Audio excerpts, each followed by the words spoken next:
warahmatullahi wabarakatuh. Waalaikumsalam warahmatullahi wabarakatuh. Alhamdulillah, wassalatu wassalamu ala Rasulillah wa ala alihi wa ashabihi wa man wala. Asyhadu an la ilaha illallah wa asyhadu anna Muhammadan abduhu wa rasuluh. Allahumma la ilma lana illa ma 'allamtana innaka antal alimul hakim. Allahumma anfa'na bima 'allamtana wa 'allimna ma yanfa'una wa zidna ilman. Jamaah Masjid Al-Amal a'azakumullah, di malam hari ini alhamdulillah kita dipertemukan kembali di rumah Allah untuk thalabul ilmi. Mudah-mudahan datangnya kita ke masjid berkumpul untuk ilmu, mudah-mudahan menghapus dosa-dosa kita, menambahkan rahmat dan keberkahan bagi kita dari Allah. Insyaallah di malam hari ini kita akan lanjutkan pembahasan kitab Hadis Arba'in An-Nawawiyah, yaitu 42 hadis yang disusun oleh Imam Abu Zakaria Yahya bin Syaraf An-Nawawi rahimahullah ta'ala. Hadis itu berapa sekarang? 28. Kok kayak lama di sini ya?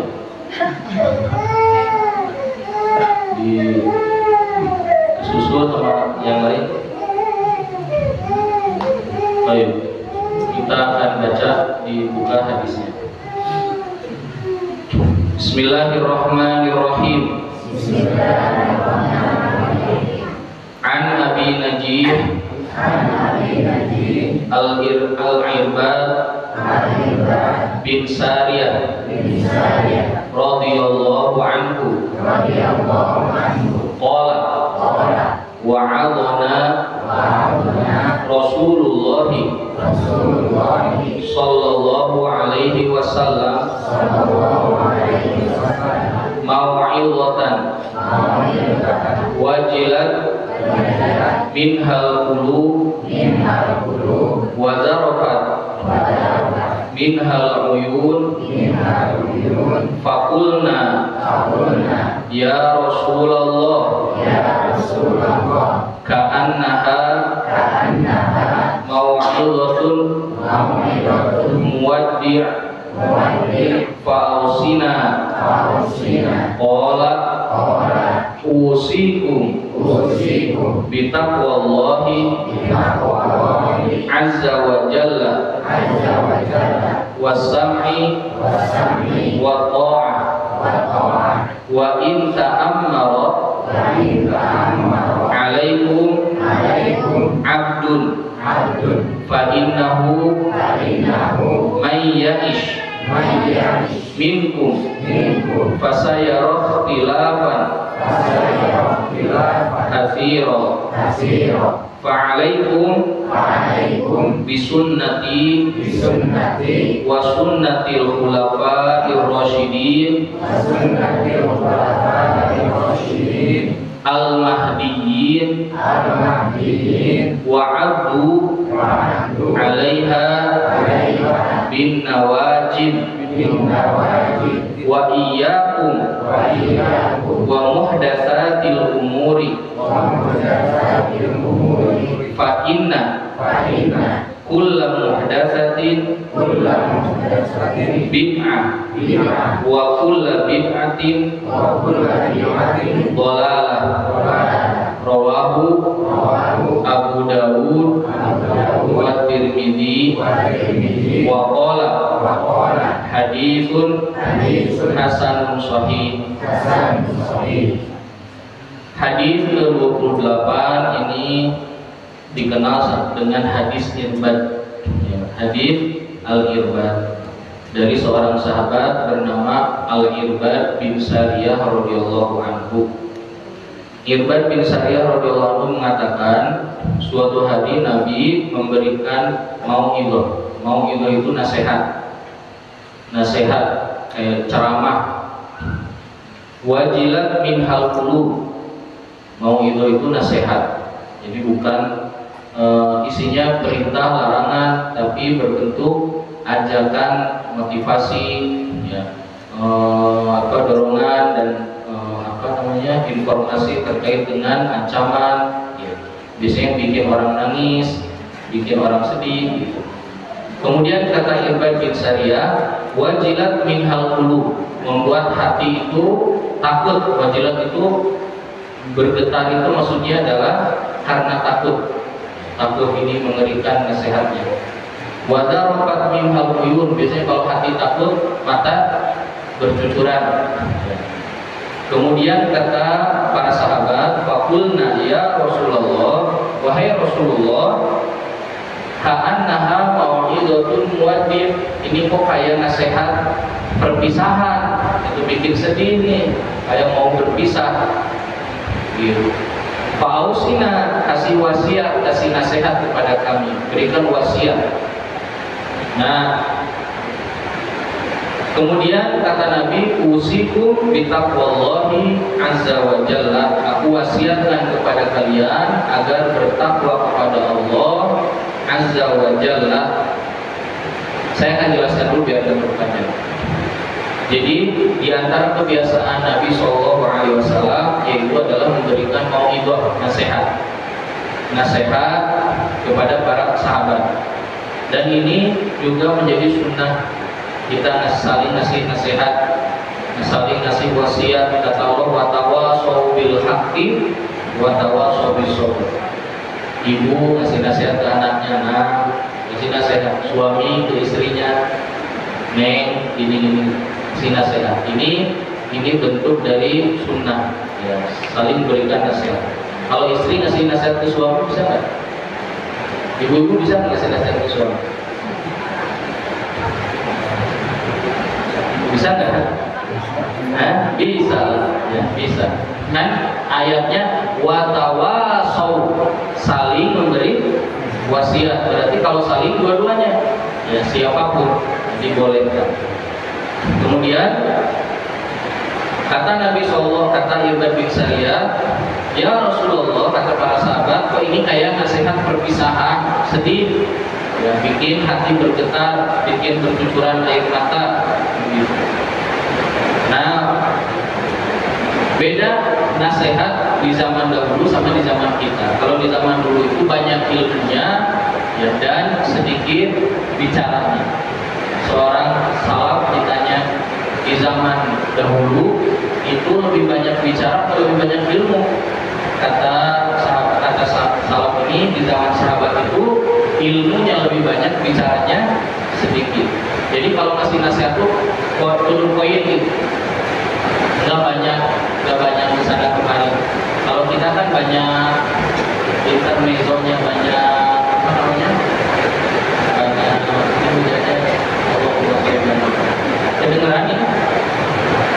Nah, kemudian kalau di zaman dulu, kata salaf ini, di zaman sahabat itu sedikit bicara banyak ilmu. Nanti di akhir zaman sedikit ilmu banyak bicara. Ceramah juga gitu, banyak ngalor ngidul, kemudian nanti isinya cuma sedikit. Betul nggak Bu? Ya. Kalau ceramah, ya, kalau ceramah pengen habis waktu, banyak cerita aja, habis waktunya. Saya pernah masukin, karena Ustaz ini mah awam banget katanya, kasih cerita-cerita. Saya kasih cerita, satu cerita 15 menit, kalau dua cerita 30 menit. Nasihatnya berapa menit? Nggak ada, nasihatnya sedikit. Kenapa? Karena banyak dongeng, banyak cerita. Nah, kalau dulu banyak ilmu sedikit bicara. Kalau sekarang, kalau sedikit ilmu, kalau banyak ilmu hari ini nggak akan laku, orang pada nggak mau dengar, kabur, pada kabur. Di zaman dulu langsung gitu. Kemudian setelah itu kata para sahabat, fa'ausina, kasih nasihat, kasih wasiat. Wasiat itu apa? Wasiat itu adalah pesan yang memiliki kedudukan penting menurut syariat dan menurut adat. Saya ulangi lagi, sebuah pesan yang memiliki kedudukan penting menurut syariat dan menurut adat. Makanya kalau ada wasiat itu dibacanya berbeda dengan nasihat biasa. Kalau wasiat, ya, dan wasiat itu memiliki kedudukan juga dalam syariat. Maka di dalam ayat kalimatnya kata Allah SWT, wa tawasau bil haqqi, saling berikan wasiat, saling berwasiat.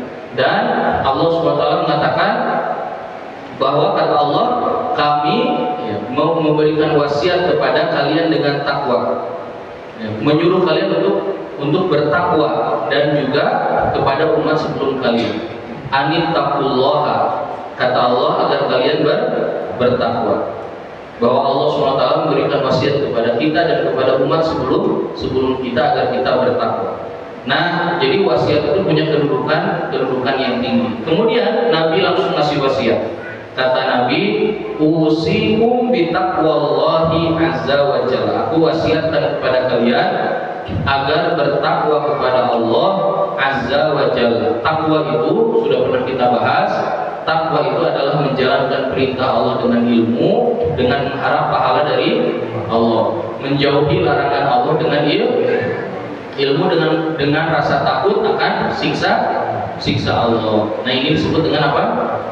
Takwa. Sekarang berarti takwa itu di dalamnya ada dua macam, melaksanakan perintah dan menjauhi larangan. Mana yang lebih tinggi kedudukannya? Melaksanakan perintah atau menjauhi larangan? Melaksanakan perintah, karena asal ketaatan itu adalah melaksanakan perintah. Menjauhi larangan itu pelengkap ketaatan.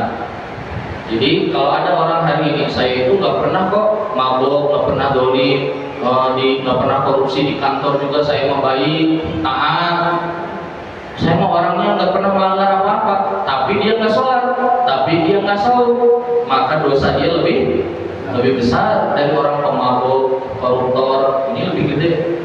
Kenapa? Karena kedudukan perintah itu lebih tinggi. Kedudukan perintah itu lebih tinggi. Kenapa? Karena asal ketaatan itu adalah melaksanakan perintah. Dan melaksanakan perintah itu di dalamnya ada apa? Ada perbuatan. Kalau menjauhi larangan itu nggak ada perbuatannya. Misal, dirikanlah sholat. Kita harus ngapain?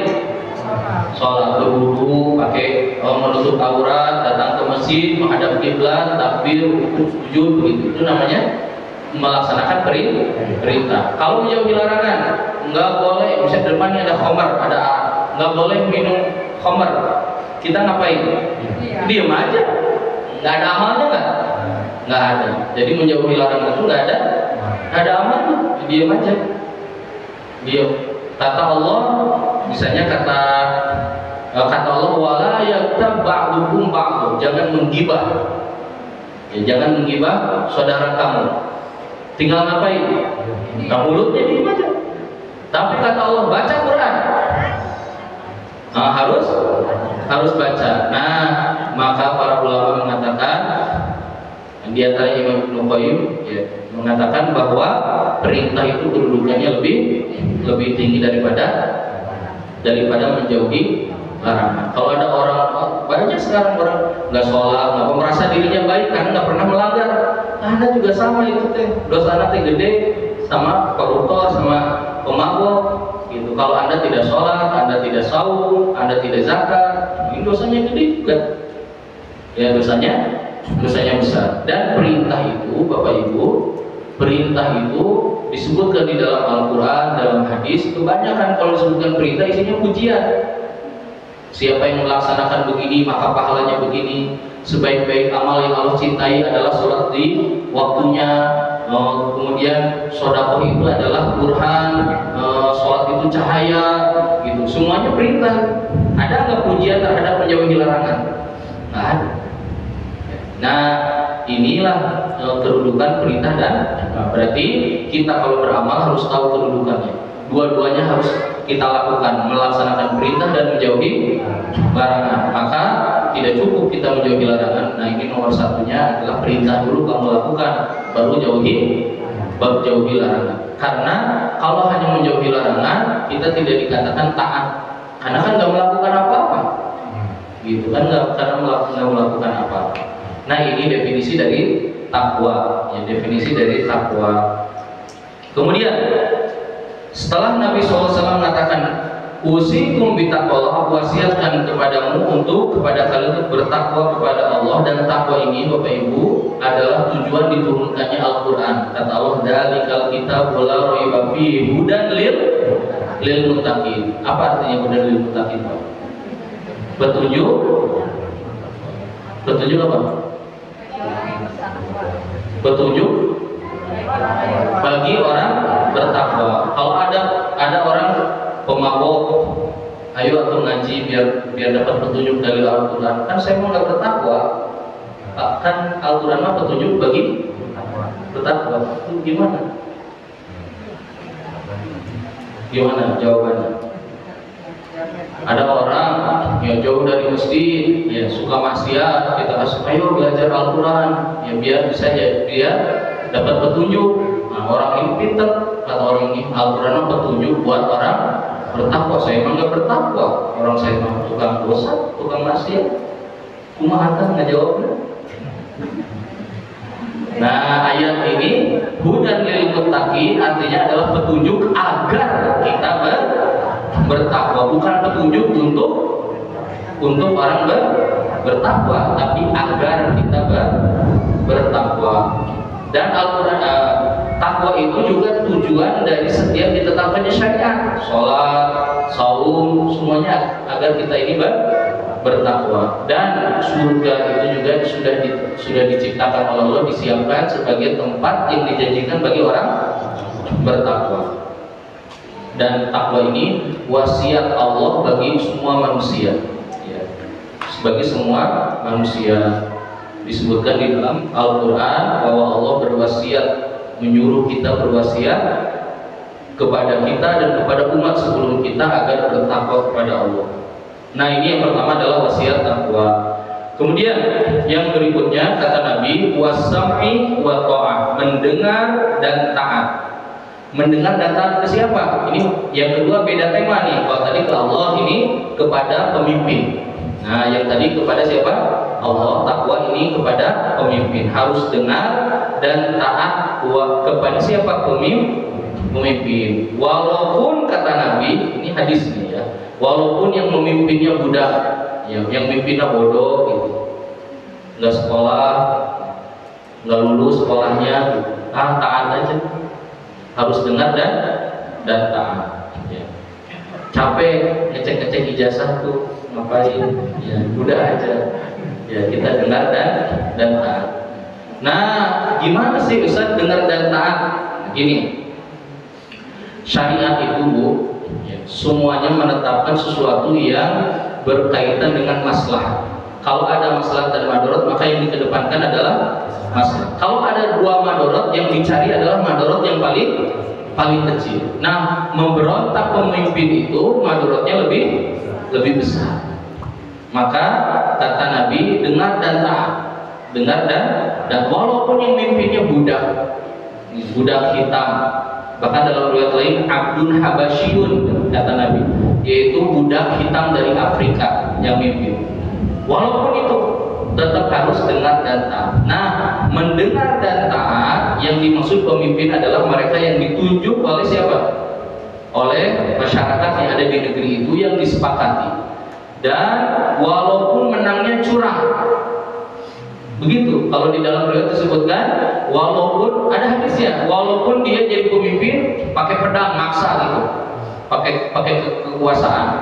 Kalau misalnya kalau zaman sekarang pakai bansos gitu, atau pakai apa, banyak terserah. Walaupun dengan cara itu, kalau sudah ditetapkan maka kita harus dengar dan taat. Nah, Ustaz, dengar dan taat itu dalam segala hal? Enggak, ya. Ada 3 hal yang datang dari pemerintah.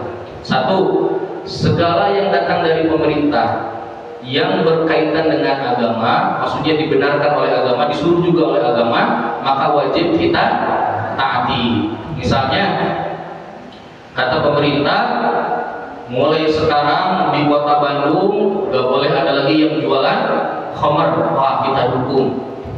Dan setiap hari Jumat laki-laki nggak boleh ada yang keliaran. Kalau hari Jumat di waktu Jumatan semuanya harus di mana? Di masjid, kecuali identitasnya non Muslim.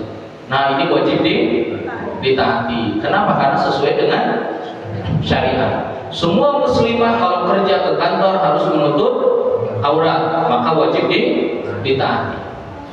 Itu yang pertama. Yang kedua, yang datang dari pemerintah yang nggak ada kaitan sama agama, maksudnya tidak melanggar agama dan tidak ada hubungan sama agama, ini juga wajib ditaati. Contoh kayak apa?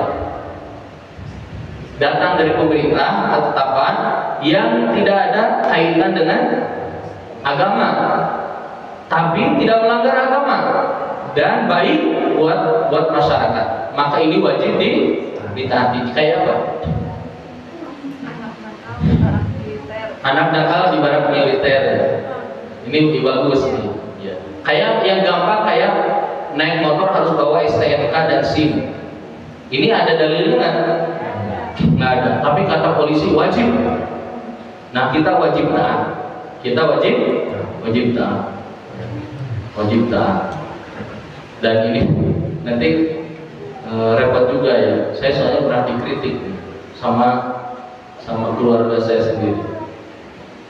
Anak saya suka teriak-teriak. Saya pernah hilang dompet saya. Jadi SIM itu hilang, KTP hilang. Gak bisa ngurusin karena KTP-nya belum. Jadi kemana-mana gak bawa SIM. Anak saya kalau lagi di jalan ada polisi buka jendela, "Pak polisi, ayah nggak punya SIM," kata gitu. Lagi diproses ini, lagi nyari. Masa ngaji katanya melanggar? Nah, maka ini harus ditaati. Saya coba, ternyata waktu itu tuh si lampunya tuh lagi kosong. Ya, alhamdulillah sekarang ada, sekarang nggak melanggar. Jadi walaupun ini tidak ada kaitan dengan apa? Agama. Contoh lain apa? Pakai helm. Kalau pakai helm ada dalilnya dengan agama. La doror wala diror, nggak boleh mencelakai diri, kemudian nggak boleh mencelakai orang lain. Pakai helm itu termasuk syariat. Ya, karena kalau nggak mencelakai diri. Motor harus pakai lampu, lampunya harus nyala. Nah, ini ada syariatnya, wajib ditaati. Yang lainnya apa Pak? Yang nggak ada dalam syariat. Kalau di masyarakat di Cipicung wajib pada punya kartu keluarga nggak? Kartu keluarga, apa namanya, surat domisili ya. Nah kayak gitu, KTP. Gitu. Nah, ini nggak ada kaitan sama agama, tapi wajib ditaati. Kemudian yang ketiga, semua yang datang dari pemerintah tapi melanggar syariat, melanggar agama, ini haram mentaati. Yang ketiga, apabila ada datang dari pemerintah melanggar apa? Syariat, maka hukumnya haram mentaatinya. Berdasarkan hadis Nabi, kata Nabi, la ta'ata li makhluqin fi ma'siyatil khaliq, tidak boleh taat kepada manusia apabila disuruh bermaksiat kepada Allah. Misalnya kayak apa di Indonesia, ada nggak? Misalnya gini, perempuan kalau kerja harus buka kerudung, nah, nggak usah ditaati. Ya, nggak usah ditaati. Nanti dipecat nggak apa-apa. Masih hidup kok, masih ada rezeki. Gitu. Misalnya, apa lagi Pak? Coba. Vasektomi itu ada dua macam Bu. Ada yang bisa dicabut. Saya udah pernah nanya ke dokter spesialisnya. Ada yang bisa dicabut, ada yang nggak bisa. Katanya yang bisa dicabut itu hampir mirip kayak KB gitu. Kalau mirip kayak KB nggak apa-apa. Tapi vasektomi secara umum yang dipahami itu memang hukumnya haram karena mencegah dari itu, kehamilan. Jadi sudah nggak bisa ya. Apalagi selain itu? Pajak. Nah, pajak itu apakah disuruh sama syariat? Enggak, pajak itu dilaknat. Ya, ada hadisnya. Enggak boleh, pajak itu bukan dari Islam. Bukan dari Islam. Islam itu ada namanya apa? Zakat, infak, dan sedekah. Akhirnya orang mah zakat iya, infak iya, pajak juga iya. Tapi orang non-muslim cuma pajak doang. Kita yang kena banyak. Nah, bahkan sekarang dipersulit. Saya tahu ya, nggak tahu kalau ada yang tahu memperbaiki. Yang saya tahu kemarin ini sebelum Ramadan itu hanya lembaga zakat kan dulu mah bisa dipotong tuh dari zakat. Nah sekarang tuh hanya Lajnas saja, lembaga zakat yang terdaftar di nasional baru bisa motong pajak. Kalau sekarang enggak. Kalau dulu mah bisa. Ya, kalau sekarang nggak bisa. Nah, apakah pajak ini bagian dari syariat? Enggak. Ya, ini tidak dibolehkan di dalam syariat. Jadi gimana nih? Nggak usah bayar pajak. Dikejar terus. Nah, usah dikejar terus tuh ke rumah. Bahkan ada yang dianggapnya hutang. Sok nggak apa-apa dicicil katanya gitu. Nah, saya pernah tuh dokter-dokter pada ngeluh ke saya karena pajaknya gede, ada pajak progresif. Terus mereka bilang, "Ustaz, boleh nggak nakal-nakali biar nggak kena pajak?" Boleh, kata dokter yang lebih seniornya, tapi udah kecek semua katanya gitu. Gimana caranya? Ya kena terus. Nah kalau dikejar terus dan kemudian memunculkan madorot yang lebih besar, misalnya dia didenda, dia kemudian nanti geraknya dipersulit dan ada madorot yang banyak. Nah berarti cari madorot yang lebih ringan. Caranya gimana? Dia bayar pajak dalam keadaan hatinya tidak menerima. Itu sebetulnya mengingkari kemungkaran minimal dengan apa? Dengan hati. Saya bayar pajak, tapi saya nggak ridho. Ya, saya nggak ikhlas. Karena kalau ada kemungkaran kita harus apa? Harus dicegah. Ya, harus dicegah. Apalagi Pak di masyarakat kita yang dari pemerintah dan melanggar, atau jangan di Indonesia, di luar ada nggak? Di beberapa negara, kalau nggak salah Tajikistan apa Uzbekistan ya, sekarang tuh perempuan muslimah nggak boleh pakai kerudung. Ya, saya lupa pokoknya Tantan itu, bisa dicek. Itu mereka bikin undang-undang baru. Jadi muslimah dulu di Istanbul Turki gitu, zaman sebelum Erdogan itu mahasiswi itu kalau mau ke kampus pakai kerudung, nanti depan gerbang kampus dibuka kerudungnya terus baru masuk. Nah itu di beberapa negara ada gitu. Di Indonesia sebetulnya itu ke Islam masih relatif bagus, alhamdulillah. Kitanya aja sering protes, padahal sebetulnya lebih ringan. Di beberapa negara tuh mengerikan. Dan nah kalau ini tapi kan dia ini zalim Ustaz, gimana rakyatnya sengsara. Nah apabila rakyatnya disengsarakan oleh pemerintah, maka nanti yang berdosa siapa? Pemerintah. Ya sudah, kita sabar aja, kita sabar. Di zaman dulu, di zaman sahabat ya, di zaman tabi'in, bahkan ada pemimpin yang sangat zalim namanya Hajjaj bin Yusuf Ats-Tsaqafi. Hajjaj ini sudah membunuh kaum muslimin ribuan orang. Ini Hajjaj ini termasuk Sa'id bin Jubair. Jadi tabi'in yang paling pintar, yang paling berilmu itu dibunuh di Masjidil Haram oleh Hajjaj bin Yusuf Ats-Tsaqafi. Dibunuh, disidang, dan sidangnya itu seenaknya aja. Jadi sidang, kamu menurut kamu gimana kebijakan saya? Bagus. Sudah, selamat. Kamu menurut kamu, wah kamu ini dolim, penggal lehernya. Nanti panggil lagi, kamu gimana? Kamu baik, kamu mah gak jujur nih, penggal lehernya, gak bisa enaknya aja. Banyak yang dibunuh, termasuk keponakan Nabi SAW, Abdullah bin Zubair. Ya, itu digantung. Itu di zaman itu. Lihat, ya kita itu harus memikirkan mana madorot yang lebih kecil, mana madorot yang lebih besar. Makanya kalau kita misalnya, ayo kita turunkan pemerintah, terus kalau turun mau gimana? Yang ada terjadi tambah rusak. Ya. Coba tahun 98 Soeharto digulingkan, sekarang tambah enak. Nggak biasa-biasa aja, bahkan katanya lebih susah. Gitu. Jadi itu namanya, jadi nggak ada yang menjamin. Makanya ini hadis ini diikuti aja. Ya, diikuti aja hadis ini. Nah, seperti di zaman Imam Ahmad bin Hanbal. Di zaman Imam Ahmad itu pemerintahnya zalim. Imam Ahmad itu sampai dipenjara, Imam Malik dicambuk, Imam Syafi'i juga dihukum, tapi semuanya sabar. Murid-murid Imam Ahmad tuh udah minta ke Imam Ahmad, "Wahai Imam, perintahkan kami untuk mengangkat pedang untuk melawan pemerintah." Murid Imam Ahmad itu jumlahnya puluhan ribu, bahkan di seluruh dunia bisa jutaan. Dan kata Imam Ahmad, "Gak usah, nggak boleh, madaratnya lebih besar. Harus perang, yang meninggal banyak kan? Banyak. Kalau ini disiksa cuma saya doang, sudah sabar aja. Nah itu yang terjadi di zaman itu, di zaman Imam Ahmad. Padahal Imam Ahmad itu hidup di masa di mana dia pemimpinnya zalim. Memang kita itu Pak Bu ya, kalau melihat pemimpinnya jelek, naturnya kesel, ya itu mah fitrah manusia. Kita lagi jalan, misalnya di Bandung nih, jalannya wah hancur gitu.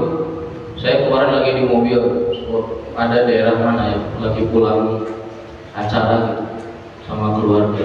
Wah jalannya itu jelek banget. Om Farhan, mana Om Farhan gitu. Ini gimana sih kok nggak diurusin daerah sini gitu. Kalau orang itu pengennya, saya kan rakyat gitu, pengennya itu mah fitrah ya gitu. Tapi kalau turun kamu jelek sampai menghina, ini tidak diajarkan di dalam Islam. Nah mereka yang menelantarkan pemimpin, kata Nabi dalam hadis sahih, kalau matinya dalam keadaan jahiliyah, dan dalam riwayat lain dia tidak akan mencium baunya surga. Itu hukuman yang berat ya, bagi para pemimpin. Kalau pemimpinnya zalim kepada rakyatnya. Tapi pemimpin zalim itu juga sesuai dengan keadaan rakyat. Karena kata Allah, wa kadzalika nuwalli ba'dadh dhalimina ba'dhan. Kata Allah, demikianlah kami jadikan pemimpin zalim untuk rakyat yang zalim. Gitu. Jadi kita ini mungkin rakyatnya juga ada zalim, yang semuanya juga banyak yang zalim.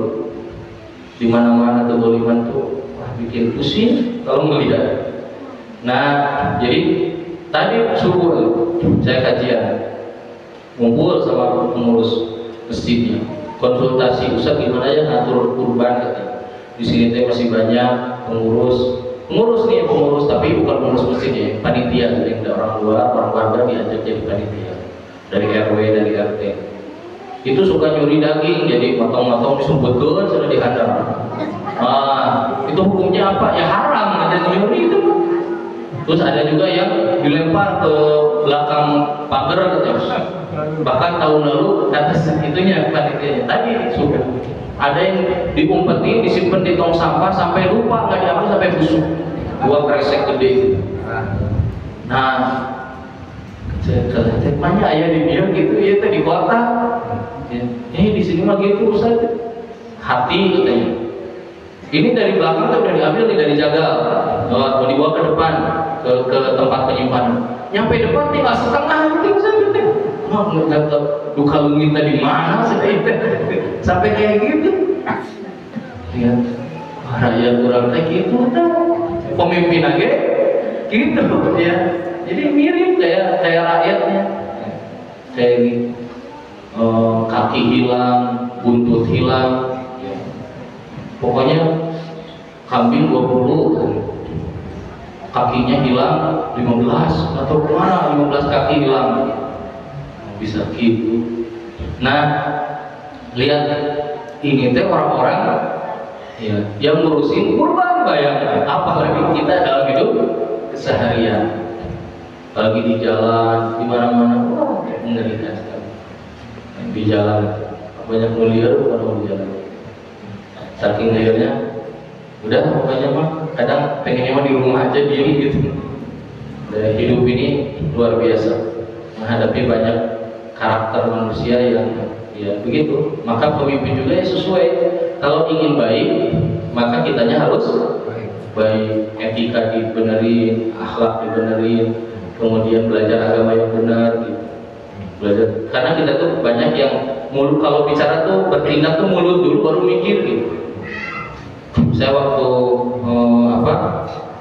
2 minggu lalu ke GBLA, kata pengurus speaking, Ustaz ayo nama nyobaan di Tribun Timur. Ustaz kan mau bimbing kita senah kudu apal.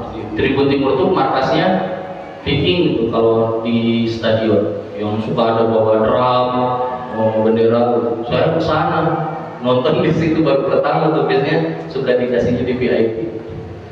Itu ya Allah bahasanya segala binatang ayah. Jadi ada apa nih? Wah, marah-marah. Habis marah-marah terus diam. Padahal lu salah teh kurang gitu. Jadi mulut dulu yang ngomong. Habis itu diam. Terus saya teh cik mikir heula karek ngomong gitu. Nah, kita tuh udah wah gitu. Kayak gitu. Nah, itulah lihat masyarakat. Makanya kata pengurusnya, Ustaz mah ngedidik di masjid udah biasa sok wangi itu bisa tuh tak seneng ngedidik di eta seneng warga eta terus sarolat marabok seneng sekumah. Tahu nggak jumlahnya berapa itu? Orang picking doang tuh jumlahnya sampai 8.000 orang setiap nonton. 8.000 bayangin. Yang sholat di musolanya itu paling berapa puluh orang dari 8.000. Itu yang tribun timur. Jadi begitu ya, orang tuh bertindak dulu baru berpikir. Waktu Persib menang itu juara, ada keputusan juara yang Persibaya draw itu kan langsung pawai itu, terus ada ibu-ibu yang digebukin tuh di bawah flyover itu. Saya tanya ke ketua pickingnya itu siapa, udah dicari saya nggak ketemu, katanya pelaku, polisi juga udah nyari nggak ketemu. Jadi nggak tahu siapa itu orangnya, tiba-tiba oh tenggelam nah gitu semua gitu. Nah itu kondisi kurang kayak gitu. Mata pemerintah lagi mirip kayak warganya gitu. Bertindak pula ada apa-apa nanti baru klarifikasi katanya gitu. Nah mirip gitu loh. Nah, kalau saya lihat pemerintah tiba-tiba mengklarifikasi apa jika di stadion kata saya. Jadi komentar bola kalian mikir gitu. Nggak peduli salah atau nggak salah gitu. Jadi begitu di masyarakat kita dan nggak bisa ditegur itu tuh, nggak bisa karena ya begitu kondisi. Saya kemarin cerita di mana di Al-Murabi ya, pas mau ke Al-Murabi itu nyebrang dari Batu Nunggal ke Cijagra, ada motor-motor menyeberang ke kanan dan nggak boleh itu tuh. Nah, ada larangan. Saya buka kaca, Kang nggak boleh kata saya belok kanan. Nah, aja keluar cuma gitu. Itu nah cuma teh tutup we. Jadi liar tuh. Kalau kita bilang itu terningali bakar itu enggak ribut. Ya enggak nerima. Itu tinggal pelana itu tinggal enggak bisa enggak akan nerima. Langsung saya tutup kacanya, umamane lah. Jangan terus. Jadi gitu masyarakat kita kayak gitu. Bayangkan Bu, kita ingin punya pemimpin kayak Umar bin Khattab, udah orang lagi jika salah mirip juga zaman Fir'aun gitu. Makanya waktu Ali bin Abi Thalib ditanya sama seseorang, wahai Ali, kenapa di zaman engkau ini banyak sekali peperangan, banyak fitnah? Kata Ali bin Abi Thalib, karena di zaman saya ini yang dipimpin kalian, orang-orang seperti kalian, makanya rusak. Di zaman Nabi itu rakyatnya seperti saya, makanya nggak ada kerusakan. Nah gitu, kita juga begitu sekarang. Kemudian lanjut, sudah tadi tentang kepemimpinan. Kata Nabi, fa innahu sesungguhnya maya isminkum, siapa yang hidup dari kalian, maksudnya hidup setelah aku, ya, hidup setelah Nabi Shallallahu Alaihi Wasallam. Fasayarah dilafan kathiro, maka akan melihat perpecahan yang banyak. Kata Nabi, nanti yang hidup setelah aku itu akan banyak melihat perselisihan dan perpecahan di kalangan umat. Wah, ini sekarang kita merasakan puncak-puncaknya. Berantem di mana-mana. Mau di medsos, mau di jalanan, di mana-mana pasti ya terus berantem terus. Sampai orang tuh senang berantem. Senang, bagi anak-anak muda putar ya sih, mungkin anak muda kalau bapak punya anak muda yang suka pawai bobotoh ya, saya dikasih tahu sama pengurus Viking ya, Ustaz, kadang anak-anak muda itu susah dikontrol. Mereka kalau nonton tandang, mereka tuh di medsos udah nantang duluan, misalnya mau ke Jakarta, nantang, hei Jackmania, ayo orang dulu janjian gitu. Mau berapa 10 20 jadi udah, jadi kalau pengen ada ribut aja pengennya tuh gitu. Terus bahkan mereka tuh kalau berdarah dijahit bangga, tinggal ini orang hebat gitu. Nah lihat akan ada perselisihan, perpecahan dalam segala urusan dunia, urusan agama, urusan di mana-mana ribut. Urusan kurban yang bisa ribut, kurang betul nggak Bu? Bisa ribut urusan kurban. Ya. Nah si masjid yang tadi itu cerita ke saya, pernah katanya panitianya nempel tulisan di masjid, tulisan gede, mengambil daging tanpa izin haram hukumnya. Itu langsung dihabisi sama warga, sama banyak warga, sampai si orangnya itu nggak mau ke masjid lagi, malu. Padahal dia benar, sampai banyak orang yang nggak suka, benar tuh nggak mau gitu, dibikin rapi teh nggak mau. Lihat dalam ibadah, dalam apa aja banyak perselisihan, pertengkaran. Nah kata Nabi, nanti banyak perselisihan, dan diantara yang paling bahaya yaitu dalam urusan agama, bertengkar dalam urusan agama. Nah kemudian Nabi ngajarin kepada kita, kalau ada perpecahan seperti itu apa yang harus kita lakukan. Kata Nabi, fa'alaikum bisunnati wa sunnatil khulafa'ir rasyidin al mahdiyyin, maka hendaknya kalian berpegang teguh dengan sunnahku. Berarti pelajari Quran, pelajari hadis, ikuti aja apa yang kata Nabi. Ya, udah kalau orang komen gini nggak jelas, nggak usah didengar. Kalau kita udah baca bukunya, nggak usah didengar. Karena sekarang kenapa khilafiyah, ikhtilaf ini sangat banyak? Karena kata Nabi nanti perpecahan banyak, perselisihan bakal banyak, perselisihan bakal banyak. Saya mengisi kajian tentang fikih kurban, saya jelasin. Di antara amal bulan Zulhijjah yang paling utama yaitu adalah saum. Saumnya sunnah dari tanggal 1 sampai tanggal 9 ini disunahkan, karena Nabi bilang amal soleh apapun itu amal paling Allah cintai. Dan ada hadis sahih, ini amalannya Ali bin Abi Thalib. Bukunya saya bacain, ya bukunya habis dong. Bukunya saya bacain ada riwayat dari Ali bin Abi Thalib melaksanakannya, dan Nabi mengatakannya dan Ali yang melaksanakannya. Udah kan? Tiba-tiba Ustaz, nggak ada dalilnya itu saum dari tanggal 1 sampai tanggal 9, adanya tanggal 9 doang kata kita terus dibacakan. Dan gitu. Jadi kita itu saking banyaknya informasi yang nggak jelas di masyarakat kita, maka fokusnya gimana? Baca ilmu, pelajari kitab, pelajari Al-Quran, pelajari sunnah, baca pendapat para ulama, setelah itu amalkan. Sudah, kalau dengar semua bakal macam-macam itu, kedengarannya bakal aneh-aneh. Nah kata Nabi, alaikum bisunnati. Kapan kita berpegang dengan sunnah? Ini harus, kata Nabi, sunnahku dan sunnahnya khulafaur rasyidin, Abu Bakar, Umar, Utsman dan Ali. Adu alaiha bin nawajid, ya, gigit dengan gigi geraham, ya, dijaga itu sunnah ini. Sunnah ini harus dijaga. Gimana? Nah, kenapa kita lakukan? Karena banyak khilafiyah, banyak perselisihan di antara umat. Jadi gak usah pusing. Dan udah ada ini dalilnya. Kata siapa ini disebutkan hadisnya, sudah selesai. Mau gimana lagi? Nanti orang protes, terserah orang protes, saya mengikuti dalil gitu. Nah ini ketika banyak khilafiyah. Nah ikhtilaf ini muncul ya di antara umat ini, dimulainya di zaman Utsman bin Affan radhiyallahu anhu, ketika Utsman dibunuh oleh orang-orang Sabaiyah. Sabaiyah itu Abdullah bin Sabah, orang Yahudi yang pura-pura masuk Islam. Kemudian dia mengerahkan orang memfitnah banyak orang, akhirnya mengepung kota Madinah, dan Utsman kemudian dibunuh. Kata Nabi dalam hadis sahih, nanti akan muncul fitnah, satakhrujul fitnah min baini yaday hadzal rajul, akan muncul fitnah di hadapan laki-laki ini, yaitu Utsman bin Affan, dan dia akan meninggal dalam keadaan sabar di atas kebenaran. Nah, fitnah ini akan terbuka sampai kapan? Sampai akhir zaman. Maka kata Allah, wala yazaluna mukhtalifina illa man rahimah rabbuh, akan terus berselisih kecuali siapa?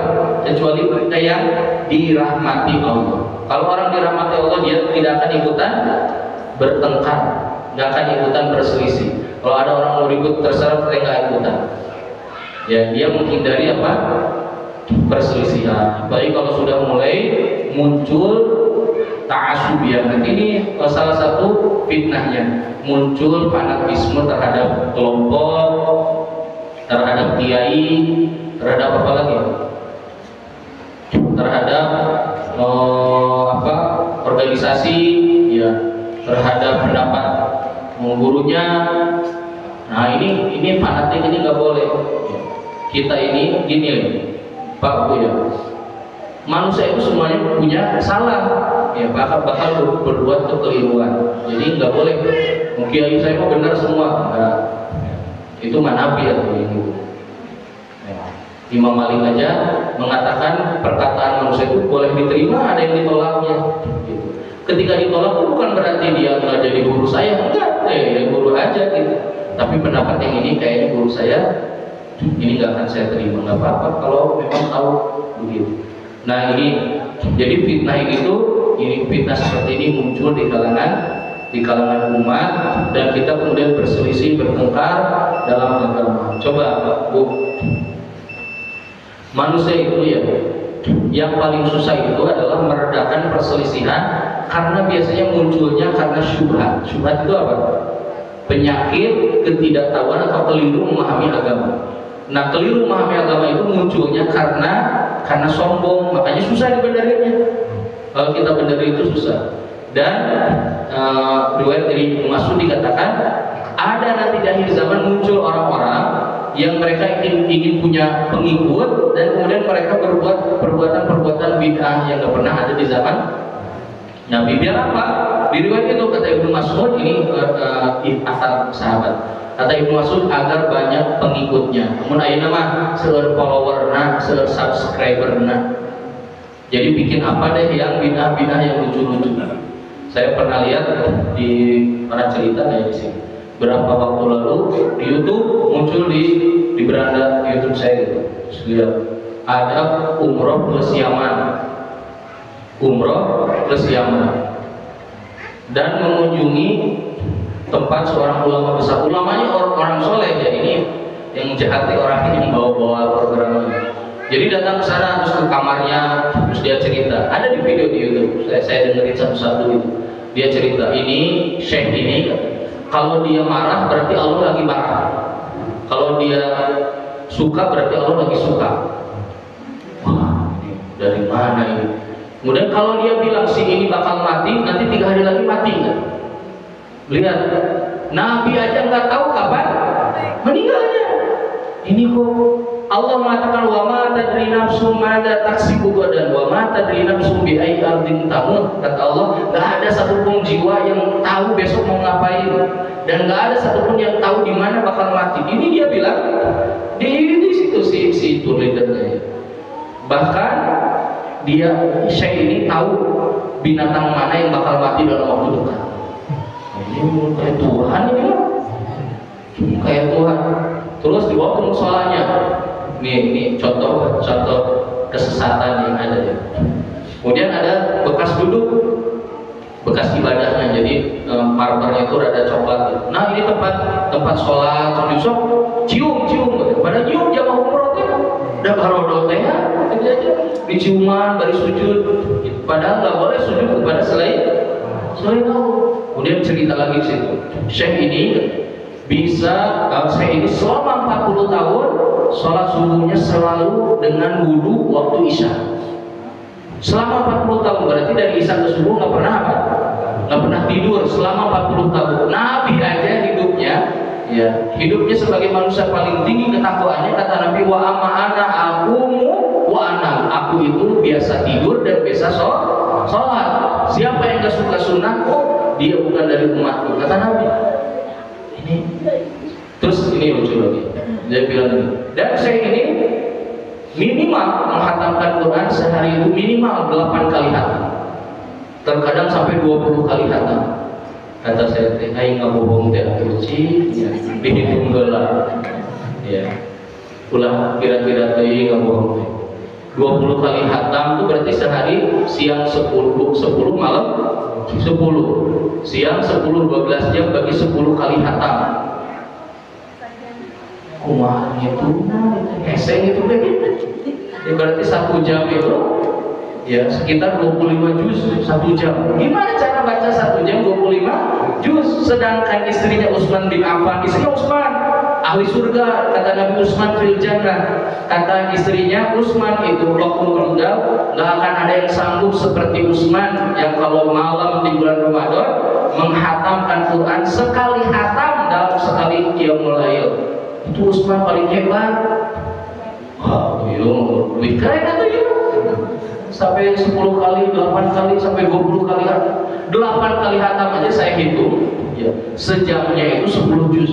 Coba yang pada menghafal, gimana cara ngatur 1 jam 10 juz, bacanya gimana? Bisa nggak? Ya. Sengebut apa ya? Kalau murotal di play itu dipercepat juga nggak akan bisa gitu. Baca ngomong gitu, tetap aja susah itu. Terus saya lihat, banyak lagi lah pokoknya cerita-ceritanya. Saya bilang gitu ya, keterlaluan. Nah, jamaah yang dibawa orang Indonesia dan senang, masya Allah, langsung dipegang di video, apa agama? Ya, udah bodoh. Gitu. Nah lihat banyak sekali perselisihan, banyak sekali hal-hal yang aneh.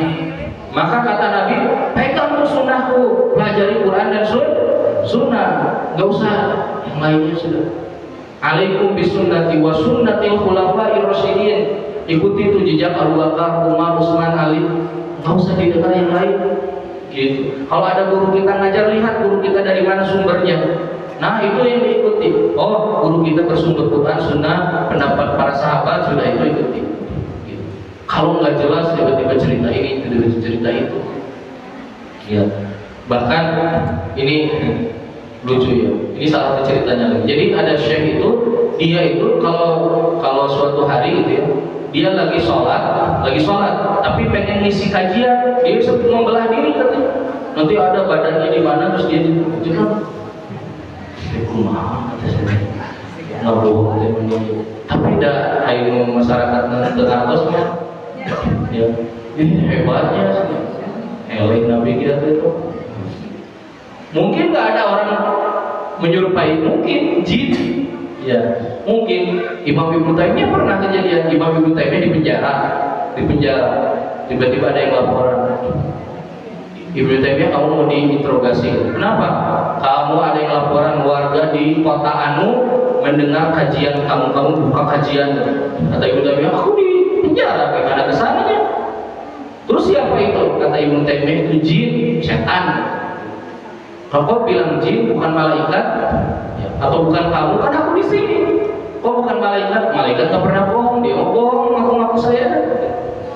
Mengelabui umat, berarti jin itu setan. Karena kalau malaikat nggak akan berbohong. Nah, lamun ayeuna urang mah Pak Kiai teh katingali di itu Nabi mah biasa senang gitu. Kalau Ibnu Taimiyah mah setan eta ulah didengkeun gitu. Kalau sekarang mah diiyahkan gitu, kalau ada yang gitu enggak? Diiyahkan. Pak Kiai kemarin kok pas berdoa kayak ada cahaya, oh iya saya mah kadang suka malaikat datang ditambah-tambah dan eta sakalian we sakalian.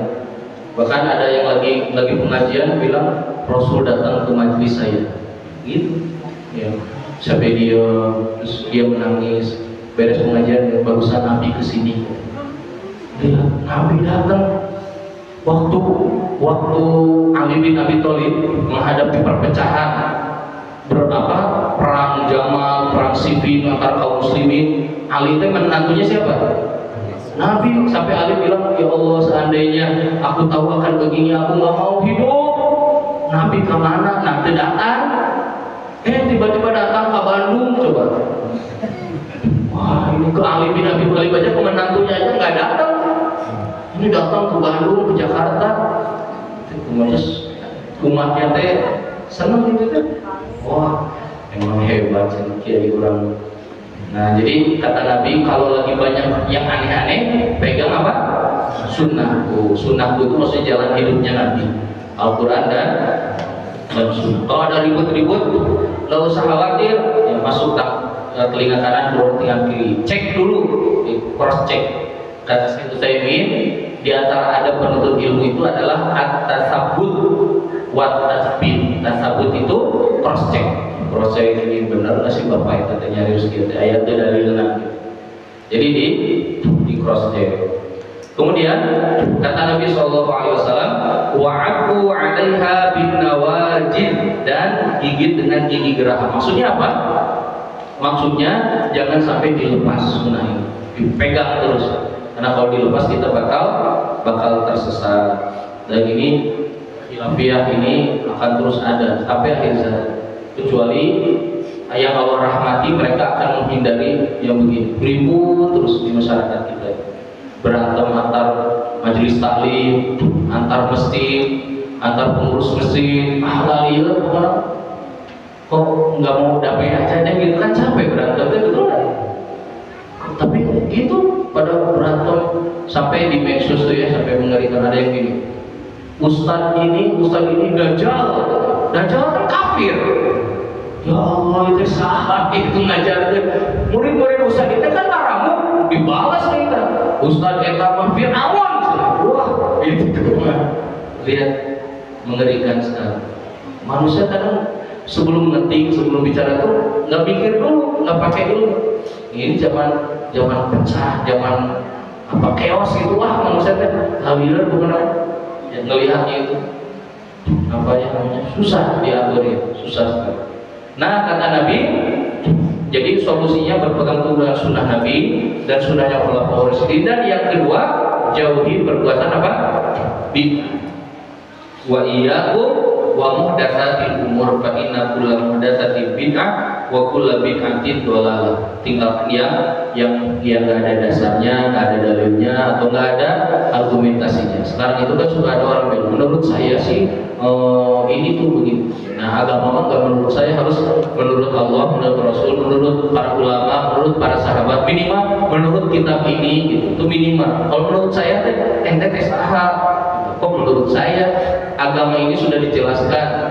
Ya, lihat, coba Bapak Ibu buka buku-buku tafsir, buka buku hadis. Misalnya Imam Ibnu Katsir ketika menjelaskan tafsir, bilangnya gimana? Berkata Ibnu Abbas, berkata Qatadah, berkata Hasan Al-Basri, berkata, ada menurut saya, semuanya berdasarkan. Nanti setelah berdasarkan tadi perkataan, maka kesimpulannya begini, ini pendapat saya. Sekarang tiba-tiba, cek saya mah teu naon. Wah, tempat apa cek urang mah, cek urang eta saha? Ya, harus ada apa? Ada dari mana ngomong begitu teh gitu. Harus ada landasannya. Nah, sekarang ini kan gitu, muncul orang yang berbicara tanpa landasan, tanpa argumentasi. Kalau tanpa argumentasi nggak bisa diterima. Manusia itu ngomong apa aja nggak bisa diterima. Ya nggak bisa diterima. Nah, kata Nabi, fa inna kulla muhdatsatin bid'ah wa kulla bid'atin dhalalah. Karena setiap yang diada-ada itu bid'ah, dan bid'ah itu menyesatkan. Jadi orang tuh kenapa menyesatkan? Karena orang pelaku bid'ah itu mereka menganggap dirinya benar. Jadi kalau kita tegur itu nggak bisa, merasa dirinya benar. Walaupun kita bawa buku sok baca hadisnya, tetap deh. Ya, saya bukan sekali dua kali sering gitu. Ya, di masjid-masjid Pak, saya itu ya dituduh aliran sesat, diajak debat, dikumpulkan jemaah, sering dakwah di beberapa tempat itu. Saya bawa bukunya dan tetap aja nggak jadi masuk. Nah, ini bukunya baca. Kiai-kiai nanti banyak yang itu mah ada pesantren asal sudut. Gimana gitu, nggak fokus lagi belajar, lagi bahasa. Nah, susah. Akhirnya lama-lama saya berarti kalau dia begini tinggalkan.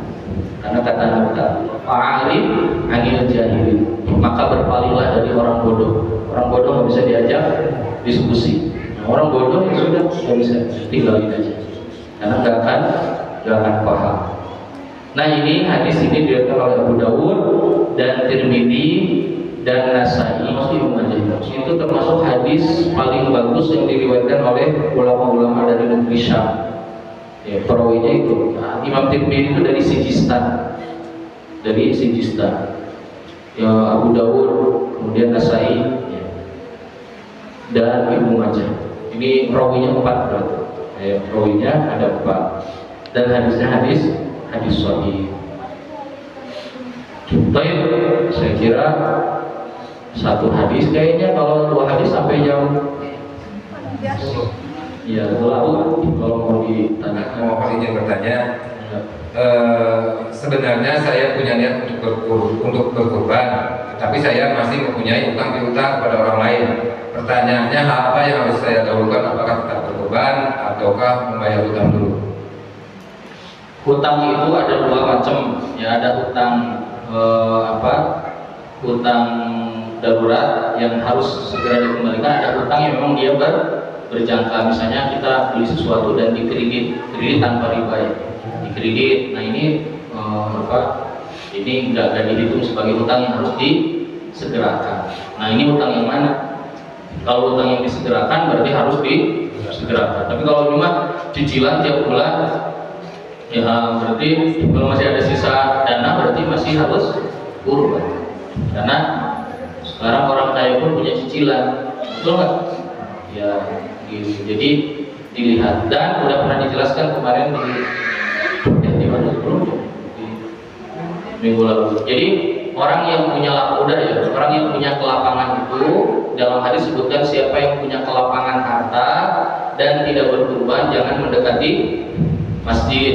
Nah, riwayat ini kelapangan itu sebanyak apa? Kata para fuqaha, punya untuk kita makan sama buat keluarga yang kita tanggung, punya makanan sampai tanggal 13 Dzulhijjah. Kalau ada sisa uang dan cukup untuk berkurban dan nggak berkurban, nah itu yang masuk ke dalam teguran hadis ini.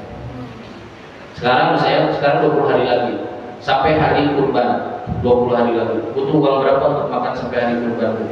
Ibu-ibu, ini bendahara semua kan? Berapa, Bu? Sehari berapa sehari? Lu mewah nggak? Lu mewah? 100.000, 200.000 lah, ya. Misalnya 200.000. Tapi mah 200.000 Ustaz makan aja steak. 200.000 per hari, berarti 200 kali 20 hari berapa? 4 juta. Punya uang tuh 4 juta. Ternyata pas lihat rekening uang saya 8 juta. Nah, sisa berapa tadi? 4 juta ini, dan kalau dia tidak berkurban kena ke hukum ini. Ya, kecuali tadi ada hutang yang mendesak. Ya, ada hutang yang mendesak. Nah itu. Jadi kurban itu bukan orang yang harus punya mobil berapa, rumah gedung. Itu bahkan kalau hukumnya kan ada 2 pendapat tuh. Jumhur mengatakan sunnah muakkadah. Sunnah muakkadah itu kalau ditinggalkan makruh hukumnya. Nah, mazhab Hanafi dan Imam Ibnu Taimiyah berpendapat kurban itu hukumnya wajib. Kurban hukumnya wajib. Ini pendapat mazhab siapa? Hanafi. Tapi kalau jumhur sunnah muakkadah. Nah, kenapa wajib? Karena tadi ada hadis tadi. Jadi mereka mengatakan wajib. Kalau bisa kurban, ya kurban.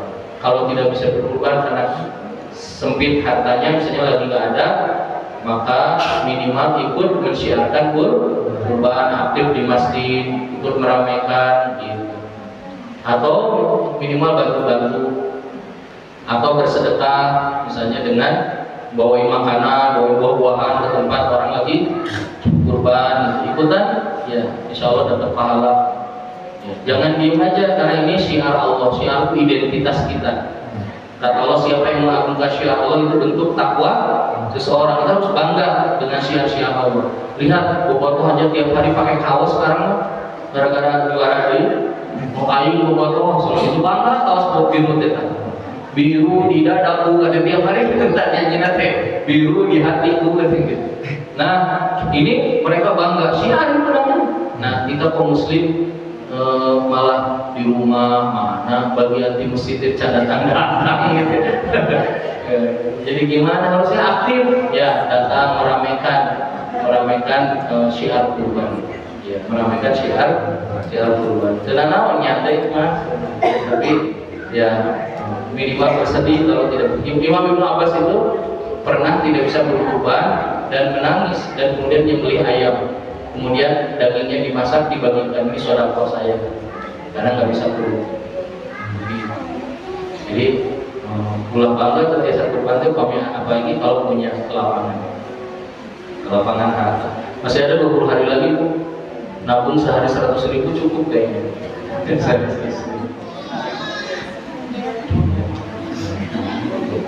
Nah gitu, selamat berkurban. Dan nanti pas Dzulhijjah banyak amal-amal yang bisa dilakukan, diantaranya saum ya, bisa dari tanggal 1 sampai tanggal 9, bisa tanggal 9 aja boleh, semuanya saumnya sunnah. 2 hari boleh, 5 hari boleh, pokoknya kata Nabi amal soleh apa aja di 10 hari ini lebih Allah cintai daripada di bulan yang lain. Bahkan kata para sahabat, ini hadis riwayat Ibnu Abbas diriwayatkan oleh Imam Bukhari, hadis sahih. Kata sahabat, ya Rasulullah, jihad gak bisa menandingi, gak bisa. Jadi perbanyak saum, kemudian perbanyak takbir. Kata Allah dalam Al-Quran, lihat urusmallahi bi ayyami ma'lumat. Nah, banyak menyebut nama Allah di hari-hari tertentu. Kata Ibnu Abbas, ini 10 hari dari bulan Dzulhijjah. Banyak apa? Takbir. Takbir itu ada 2 macam, ada takbir mutlak sama takbir muqayyad. Takbir mutlak itu semua individu boleh takbir kapanpun, dimanapun, seperti perbuatan Abu Hurairah dan Ibnu Umar. Diriwayatkan Abu Hurairah dan Ibnu Umar itu kalau ke pasar sambil takbiran, di jalan sambil takbiran. Ini kapan aja, namanya mutlak. Mutlak itu tidak terikat dengan waktu, kapan aja boleh. Lagi berkendara, lagi naik motor, lagi ke pasar, ibu-ibu paling di komentaran tuh udah tajam apa takbiran gitu. Kan banyak yang nggak tahu. Nah yang kedua namanya takbir muqayyad. Takbir terikat dengan apa? Dengan waktu sholat wajib. Jadi setiap habis sholat assalamualaikum langsung takbir. Nah kalau ini dimulainya bukan tanggal 1. Kalau yang tadi tanggal 1, kalau ini mulainya tanggal berapa? Yang tanggal berapa? Yang benar? Nah, yang betul tanggal 9 dari ba'da subuh. Kebanyakan masyarakat kita dari tanggal 10. Nah, ini tidak ada khilafiyah, ini pendapat semua ulama. Jadi sunnahnya dari tanggal 9 Dzulhijjah sholat subuh, bukan dari maghribnya, dari sholat subuh. Habis sholat subuh langsung Allahu Akbar, karena itu hari Arafah. Kemudian nanti zuhur, asar, isya, terus sampai tanggal 13 Dzulhijjah sholat asar. Asar tanggal 13 Dzulhijjah. Adapun waktu berkurbannya ada khilafiyah. Waktu berkurban itu batasnya sampai, kalau Syafi'i sampai tanggal 13 Dzulhijjah. Kalau jumhur sampai tanggal 12. Pendapat Maliki, Hambali dan Hanafi mengatakan sampai tanggal 12 Dzulhijjah. Kalau Syafi'i membolehkan sampai tanggal 13 Dzulhijjah. Kalau awalnya waktu kurban kapan? Nah saya tanya, setelah sholat atau setelah khutbah? Kan kalau sholat itu khutbah dulu, sholat dulu. Sholat dulu. Misalnya di lapangan ya, misalnya beres sholat, khutbah kan? Khutbah nanti sejam lebih, wah lama nih. Jaga tekbilah doi, surah pencit gitu, sah gak? Nah, di dalam hadis kata Nabi, siapa yang menyembelih setelah sholat maka itu kurban. Kalau sebelumnya maka itu sedekah. Jadi kalau udah beres sholat sudah udah boleh nyembelih. Misalnya ibu-ibu di dia lami pisan di lapangan teh, kurang kuncitan domba teh kuncitan. Jadi pas turun teh kamaran udah disembelih. Sah nggak? Sah, dibolehkan. Tapi afdolnya kurban itu disaksikan oleh para mudhohi, karena ada hadis Fatimah, Nabi menyuruh kepada Fatimah, ya Fatimah ukhruji ila udhiyati. Fatimah, lihat kurban kamu nanti lihat kurban kamu sedang dikurbankan, dan sesungguhnya engkau Allah mengampuni dosamu ketika darahnya belum kena ke tanah. Ini hadis sahih. Jadi afdolnya disaksikan. Tapi ini lagi bicara awal sama akhir. Afdolnya di waktu duha. Afdol. Begitu. Ya. Alhamdulillah. Ya, dicukupkan dari saya. Aqulu qouli hadza wa astaghfirullah li wa lakum fastaghfiruhu innahu ghafurur rahim. Assalamualaikum warahmatullahi wabarakatuh. Waalaikumsalam warahmatullahi wabarakatuh.